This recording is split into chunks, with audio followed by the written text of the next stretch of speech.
The collapse of the Seattle Mariners. Let's talk about it.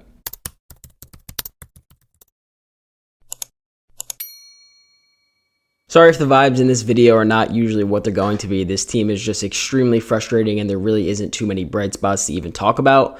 But we're going to talk about some of the collapses of the Seattle Mariners, especially since the All-Star break, and some of the stats on where they rank offensively to just really show that this team is just really out of it. So since the Seattle Mariners swept the New York Mets and had a great game on Sunday Night Baseball, they have basically done pretty much nothing except one game against the Pittsburgh Pirates where they put up 10 runs. And they have lost now, I believe it is 7 of their last 8 games, and they just look completely checked out. They look completely uncompetitive, and they are not even putting up fights in these games. Starting pitching, as usual, has really only been the bright spot. Even the bullpen has not been that bright overall. There's some guys in there, I won't say names, that really just shouldn't even be in there at this point in the season.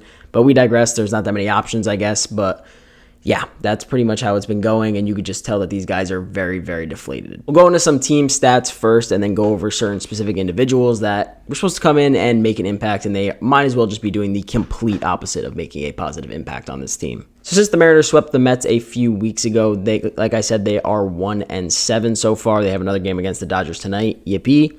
But they are having a team average of 174, which is the second worst across this span. And when I say span, I'm talking from August 13th on. So they are 271 slugging, which is the worst in all of baseball, which, again, you cannot strike out this much and then not produce any home runs on top of it. That was one thing, at least last year, they did. They struck out a ton, but they at least produced power to back it up. They have a 272 on-base percentage, which is tied third worst in all of baseball across that span. A negative .4 WAR as a team, which is tied second worst in all of baseball, and a 26.9% K rate, which is actually an improvement from their year K rate, which I guess you want to call that impressive, but that is the fourth worst across baseball in that time span. And just in case it wasn't more painful, you know me, I have to dig into some of the stats, and of course I find something that's even more painful is that since the All-Star break, as we know, they are 12-17. And here are teams that are below 500 that have more wins since the All-Star break than the Seattle Mariners do. The Oakland Athletics, who actually have one of the best records in all of baseball since the All-Star break. The Cincinnati Reds have more wins. The Cubs have more wins. The Tigers have more wins. The Marlins have more wins.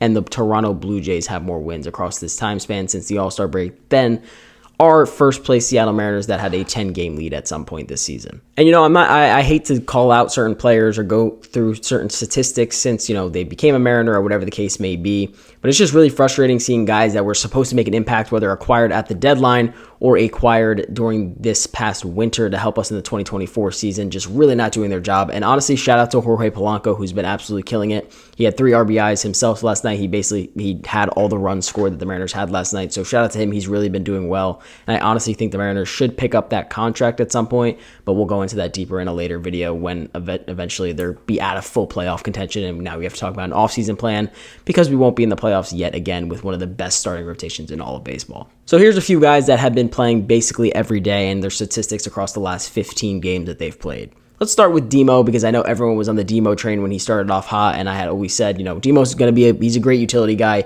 but he's not a guy you want in the lineup every single day.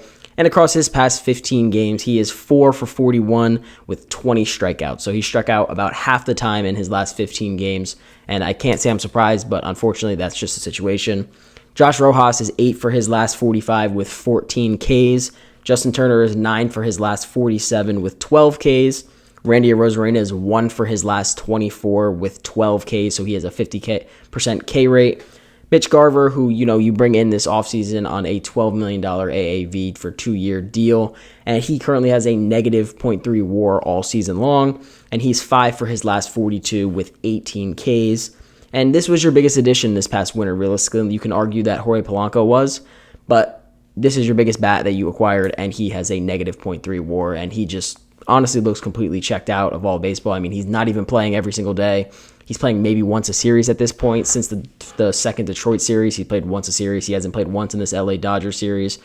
So that's just the case. That's just the reality of the situation, and I guess that's just how it's going to be. I don't know what they're going to do with him. I'm guessing they're going to have to keep him at some point, but we'll see. And Leo Rivas, who I know catches a lot of heat, and you know we would have rather had Ahmed Rosario while JP was gone, but he's actually 11 for 44 this season, so I can't even complain about him. I believe he has like 5 RBIs, so he's hitting 250. You know, it is what it is, but he's doing better than most of these guys that I'm listing off to you right now. There really isn't any other way to describe the Mariners team right now than they just look completely checked out. You know, everyone's saying, obviously, going after Scott Service, Jerry Dipoto, who's to blame, ownership. Like, there's so many fingers we could point at. And honestly, right now, I think if you plan on firing Scott Service at the end of the season, at least right now, I would fire him now to maybe light a spark under this team, because they are not playing with any swag. They're not playing with any confidence.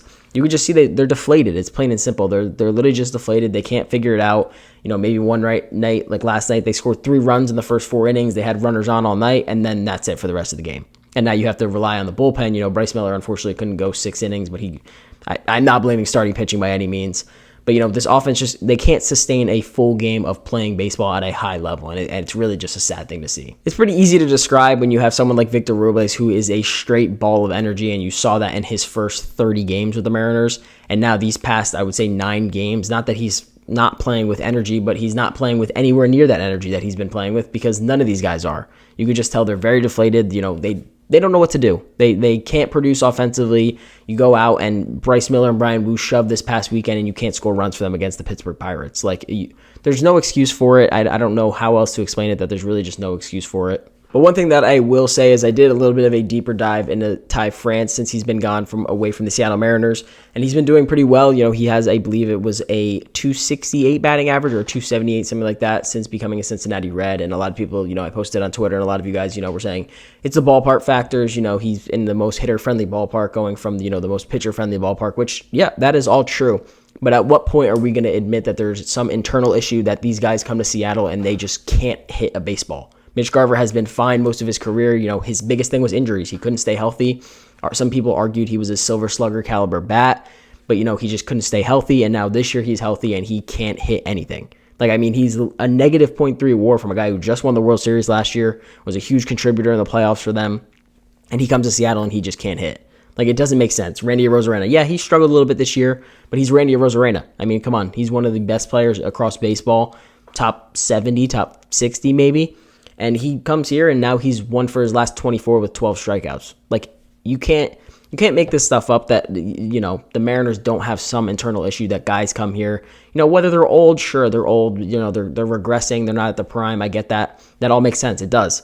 But at some point, when are these guys just going to... We just need them to just play how they've always played. Jorge Polanco is finally starting to play like he's always played his entire career. That's something we needed from the beginning of the year, unfortunately. But at this point, like...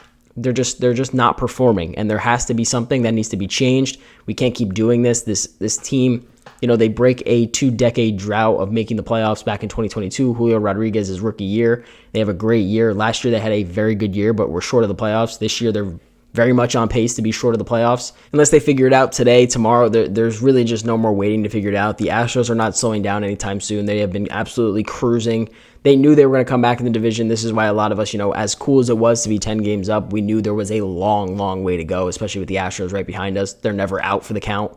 So that's just the situation that it is, and I don't know if what happens at this point, because, you know, you have the best rotation in baseball and you're missing the playoffs 2 years after breaking a 2-decade drought. Like, it's just really inexcusable at this point, and I don't think any of us should be settling for it. You know, we are a fan base that hasn't seen our team go to a World Series one time. Like, that's one thing that people forget. Like, it's been 50 plus years. You know, we haven't been to a World Series. Like, at what point is just, there's no more excuses. There's no more supporting, let's be mediocre. Let's go get out and go get 34-year-olds off the market. Like, there's no excuse for that. Like, you need to go out and get guys that are going to come in and bring us to the playoffs and give us a shot to at least win a World Series. Because everyone keeps saying they want to see the starting staff in the playoffs. They want to see the starting staff. Everyone on MLB Networks is saying you don't want to see the Seattle Mariners starting pitching in the playoffs. But we can't get there. We literally cannot get to the playoffs with this offense, and I don't know who to blame. There's so many fingers to point. Like, you got to sustain a whole year. I get it. It's very difficult, but there's just a lot of us that are down for the count. Like, I don't even know what to say about it anymore. Then something needs to change, and that's just the reality of the situation. But please let me know what you guys think and what you guys think maybe needs to change. You know, ownership, coaching, players. Like, there's a whole lot you could point fingers at.